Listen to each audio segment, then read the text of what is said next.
Are you a songwriter? Are you looking to turn your songwriting passion into a full-time gig? Whether you are just at the start of your songwriting journey or a seasoned industry professional, this show is made for you. Welcome to the Songwriter Show, bringing together songwriting news, interviews, and community. Now, welcome your host, Sarantos. Thank you for tuning in and welcome back to the Songwriter Show right here on Reality Radio 101. I'm your host, Sarantos. I'm a solo music artist who's been writing lyrics for as long as I can remember. Words are just the world to me, and that's why I'm thrilled to host this show for you every single Tuesday evening. I believe that every song is a story. Tonight's guest is Chad Lewine. He followed the same path that most aspiring talent does. At 5 years old, he knew he wanted to be a rock star, but the reasons for the dream have shifted throughout his life. During the second half of 2022, his mission fully crystallized. Through the turbulent end of an abusive relationship and a renewed and confident sense about his music, Pop for Good was born, and the first proper brand was developed for his artistry. With an image that matches his outspoken, somewhat existentialist and controversial perspective, he has fully owned his mission and is releasing the first single from an upcoming EP, Dark Nights, on February 15th, 2023. And now, welcome this week's special guest. Welcome to the show, Chad. How you doing? Hey, Sarantos. Thank you very much for that glittering intro. No problem, man. Thank you for being on the show with us tonight. Yeah, I'm here. Tell us a little bit about when you were 5 years old, what happened? Did you have an epiphany? How'd you get into this rock kind of life? Love that question. That specific question I haven't had. So it's very specific. Based on some memory, some recording video, and some of what I was told by my parents, that at 5, I had discovered Free Willy. I think Free Willy came out, I don't know, early 90s, but the movie Free Willy and Michael Jackson's song, Will You Be There, was the main theme song. And I fell in love with it. And that was it. I became attached to Michael Jackson and thereby pop music as well. And I told my mom, I want to be a rock star earlier than Michael Jackson became a rock star. Okay. Which wasn't possible at that point. But that was the moment, the specific 5-year-old thing. All right. And tell us a little bit about your instrument. What's your instrument? Is it your voice, piano, guitar? What's your main thing? Yes, my instrument, I used to say I play the computer, but yes, it's my voice. I took saxophone, I took guitar, a year of each, never really wanted to commit because I was already good enough. Ha, ha, ha. And, okay. But then the last several years, I have sharpened my voice. I have treated it like an instrument, and that is now my words and the voice are the instrument. Okay. How's your family? Did they support you growing up? Well, the answer to that is yes. But I'm learning through the last year of therapy that I had a pretty emotionally traumatic childhood. And I would say I didn't have the most loving, emotionally supportive, emotionally available family. I have a very abnormal, family life perspective of family. They did support me, absolutely. But outside of that, very different, and are not what I expected, but it definitely is true. Okay. Tell us a little bit about your performances in public. Have you done a lot of public stuff? Are you kind of putting that on hold? How is that working out for you since COVID? Since COVID, I've done 2 shows in my local town, which is a suburb outside of Philadelphia. I have one coming up on Saturday as well. All the same intimate little venue. But before COVID, I played quite often in New York City. Not that I had a fan base, but I have extensive performance experience, and hoping to ramp that up this year in terms of attendance. Okay. How do you write songs? How do you get started? Is it loops? Is it a drum groove? Tell us a little bit about your process. Great question, because I think this is something that makes me unique. Not only one in the world, but I wait for something to hit me. Like a thought, a feeling, an emotion. Then I act. Then something's running through my head. I used to make beats first and then sing over them, but I decided a couple years ago that I wasn't going to continue to try and fully produce my stuff. I was going to just get the song together and have a much more experienced, legitimate producer do that part. So now, if a thought, feeling, or emotion is strong enough that it pushes through whatever my initial, like my baseline mindset, if something comes through, like I'm feeling good, I'm feeling bad, I'm excited, something pissing me off, something's confusing me, I have a question about life, that is when usually like a lyric and a melody come in the form of a very quick line, and that usually becomes the chorus, and I build it out from there. Okay. Literally just singing into my phone recorder to get it down, and then building it from there. iPhones have revolutionized the whole process, man. It's so cool now. If you got like a catchy melody on the tip of your tongue, you just record it, save it for later, as opposed to trying to forget stuff, you know? Yeah, and I never even put that together until right now, that I'm like, oh, I had this really unique process. Why doesn't everyone do this? Well, they couldn't before the last 10 years. So I'm going to give everybody else before me a break. Yeah, no, I get it. So tell us a little bit about what you're doing to continually, as songwriters, we want to keep trying to get better. What's your process? What are you kind of attacking, whether it's YouTube videos, whether it's lessons? How are you trying to get better? Well, better, I would say better in terms of skill is what I have the past, specifically about the past year or two, I've been sharpening my popping, what I call like popping a song skill, where it's like you can have a song, right? You can have a vocal, but then really like whittling away at the syllables, stripping down the words, making it as simple as possible, very like extremely on the beat.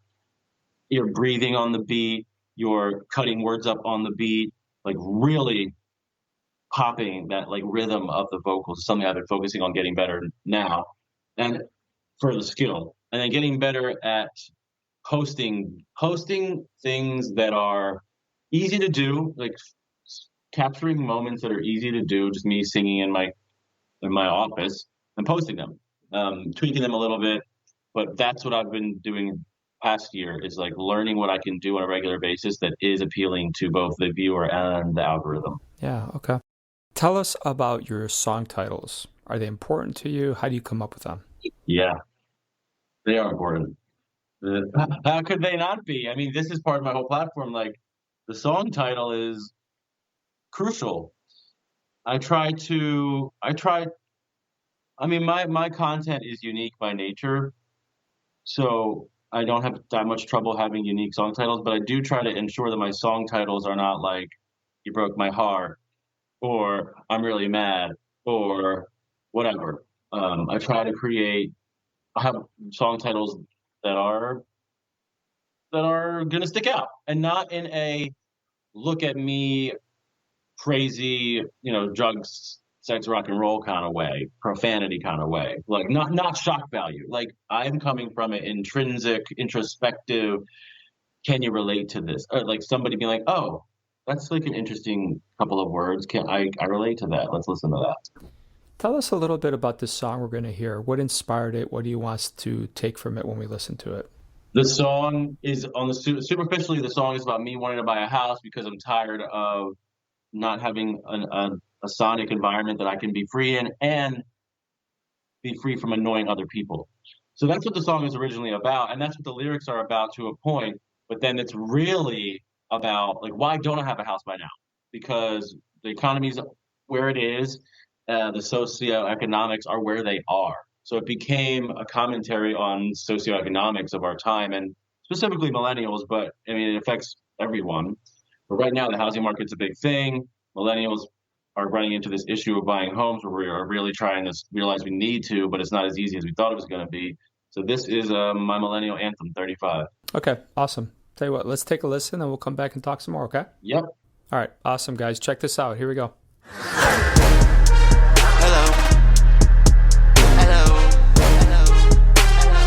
It's Chad here, are you ready to go? I'm ready to go. Yeah, I'm ready to fly. Yeah, I'm ready to buy a house by 35. World ain't the same. Time flies back. Strapped by cash, rat smacked by stock smash. Let the world fall. I'm standing tall. Wanna stay alive. Wanna buy a house by 35. Whoa. I wanna buy. Wanna buy a house by 35, 35, I wanna thrive, I wanna stay alive, I wanna buy a house by 35. Whoa. Whoa. Hey now, I'm talking about news I can't take, rubbing sticks. Don't give shit, just hit the quit switch. But I'll be alright, I survive. Not gonna lie, really need to take this chance while I still got time. I wanna buy, I wanna buy, I wanna buy a house. Wanna buy a house by 35, 35, I wanna thrive, I wanna stay alive. I wanna buy a house by 35. Oh, everything changes, never be the same, never gonna be the same again. Took about 1,000 pounds, still counting me out, but I'm gonna put a hurt on them. You know they don't want us to be happy, but they're gonna find out. It's no longer their town, I'm gonna buy a house. Work hard, play hard, it's way hard. Just wanna make, work hard, play hard. It's way hard, but I just wanna make, I just wanna make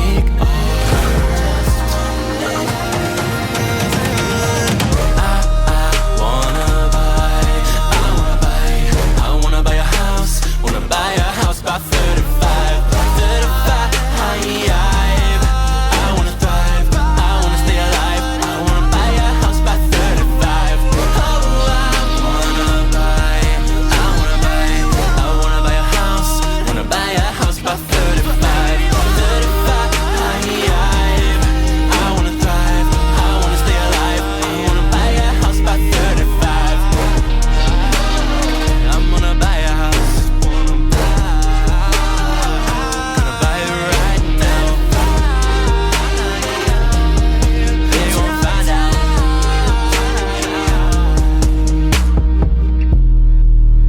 That was a cool song. Thank you for sharing it with us, Chad.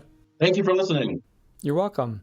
What does 2023 have in store for you and your fans? Anything hot and exciting you want to share? So I've got, I don't know when this episode's coming out, but I have a song called Dark Nights coming out February 15th. It's going to be the second song that I'm properly producing and releasing under my given name, and it's the first song I'm releasing under the Pop for Good brand. It's about addiction. I wrote it about a friend who was addicted to painkillers, and I had never been around that before. And I saw it, and I was like, whoa, this is like rocking my world in a scary way. Wrote that song about him in 2013. Come 10 years later, I had my own addiction issues, which I'm pretty much through. But I decided that based on all the addiction issues that happen in the entertainment industry, specifically music, specifically the pop categories, and my own experiences, and mental health gaining momentum in the conversation of the mainstream, that this would be a song to go with hard. And I'm excited about that. Cool. Can you tell us on your phone right now, if we were to steal it from you, what's the app that you use the most? Instagram and Spotify and email. Okay. Do I have to pick one? Yeah. You reading any good books? Funny you ask that, because I am a proud, I don't read person. I don't read books. I read a lot. I study the human experience. I study what's happening in the mainstream. I study things. I read, but I don't read books. Though I'm hitting this point where I'm tired of streaming I'm tired of streaming video stuff. I'm tired of Netflix. I'm tired of that. Like, I'm just so, I think a lot of us are, we have streaming burnout from doing it for 2 years straight during COVID. Yeah. And people like podcasts, but I personally just, I can listen. I can, but they're just not quite for me. Ironic, right? But I literally, so I watched a show, a series on Netflix called Pretend It's a City, which is with Fran Lebowitz. And I fell in love with her. I knew who she was, but I didn't really know much about her work. And I fell in love with her, and I bought her book.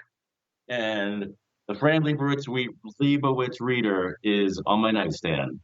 First book I've had on my nightstand in 10 years. Although I did buy Hook Point, which is by a guy named Brendan, somebody who does it's all about the first 3 seconds of a video. Yeah. And so that book also was right before this other one, Hook Point. Okay, cool. When you look at your musical journey, where would you like to be in 5 years? 5 years. There needs to be an entity set up to hold the music industry accountable, and I want to be supervising it. Okay.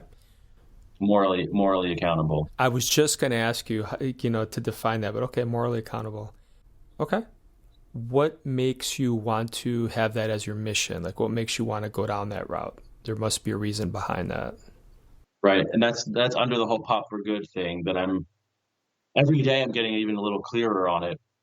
The mission is to live and perform by example, and raise the awareness that what's coming through the mainstream is scary. It is discouraging. It is counterproductive. It is decadent. It's indulgent to the point where it's negative, and having a negative impact on kids. It's having a negative impact on everyone, but it's the kids that I'm worried about now, because I grew up with, a little bit of raunchiness, debauchery happening in the mainstream, and there's a place for that, but it's overrun the mainstream right now. The negativity, the darkness, the glamorized darkness, the glamorized excess has overrun, and we need to get it back into balance. That is the reason for the mission, because it affects quality of life. It affects society. Yeah, I think you're onto something, and I totally agree with you. I think it's a great mission. Thank you. And you're a part of it. I mean, I read your stuff. You understand it. So it's not just me. I'm just here to just be a spark to ignite the larger movement. Yeah, and sometimes that's what it's about, right? Just stimulating the conversation and trying to get people to, we're creative, right? So yeah, we try things, but overall the direction, I think you're right. I'm a little overwhelmed with streaming. How much Netflix, Apple TV, Hulu, Peacock. Right. It's just there's just, the talent is spread thin everywhere. And I will watch a show that isn't rated well, isn't whatever. There's so many good things going on in everything now. The competition is insane. Yes. And now, especially in the holiday period, I feel like I've got all these streaming apps and nothing's on. And we're back to that whole 100 cable channels and nothing's on. Yeah, totally. All right, tell us about your website, your socials. Where can fans buy or stream your stuff? Yeah, my website is chadlewine.com. That's ChadLewine.com. I am at Chad Lewine on every platform. And you can, I love Spotify. I know that there's a problem with how artists are paid, but want to listen to my music, go Spotify. Listen to my music on Spotify. You can buy it on Bandcamp. That's fine. Of course, I'll be grateful for that. That's great, and I will be. That's fine. But Spotify is where the activity needs to be. I don't need to monetize, and I don't have anything to monetize right now. So I would rather just people go listen on Spotify. Trigger the algorithm. That's what I want. Trigger the algorithm. Yeah, I totally get it, man. All right, brother, it was a great talking to you. Obviously, I wish you nothing but the best, but thank you so much for being on the show. Thanks so much, Sorrentos. You're welcome. So to all the listeners out there, thank you so much for spending a little bit of your precious time with Chad and I. Thank you, thank you, thank you. We both hope your unique story gets heard around the world. My name is Sorrentos. Please join me every Tuesday night to hear other amazing artists share their fascinating behind-the-scenes stories right here at the Songwriter Show on Reality Radio 101. I love you guys. Have a great night.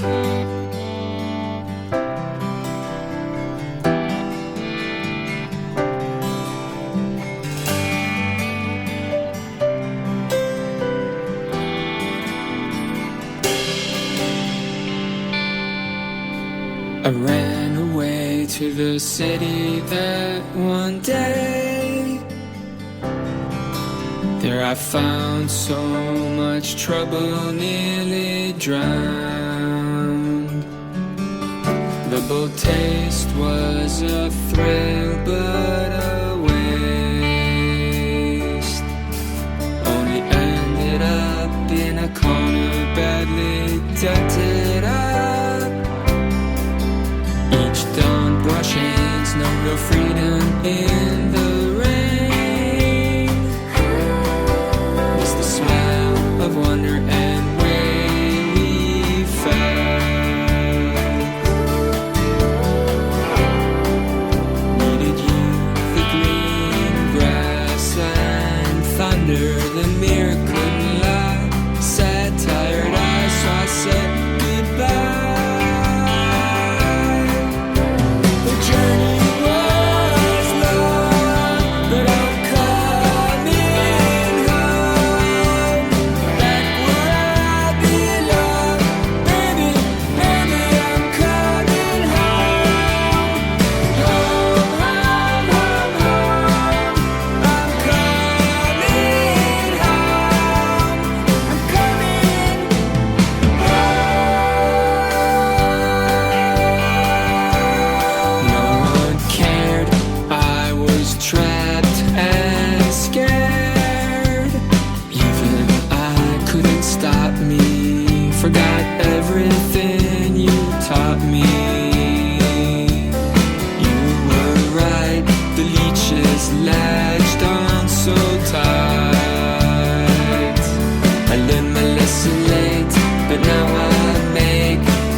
Thank you for listening to The Songwriter Show. To keep the momentum going, head over to www.songwritershow.com and join our free music community of artists, songwriters, and producers.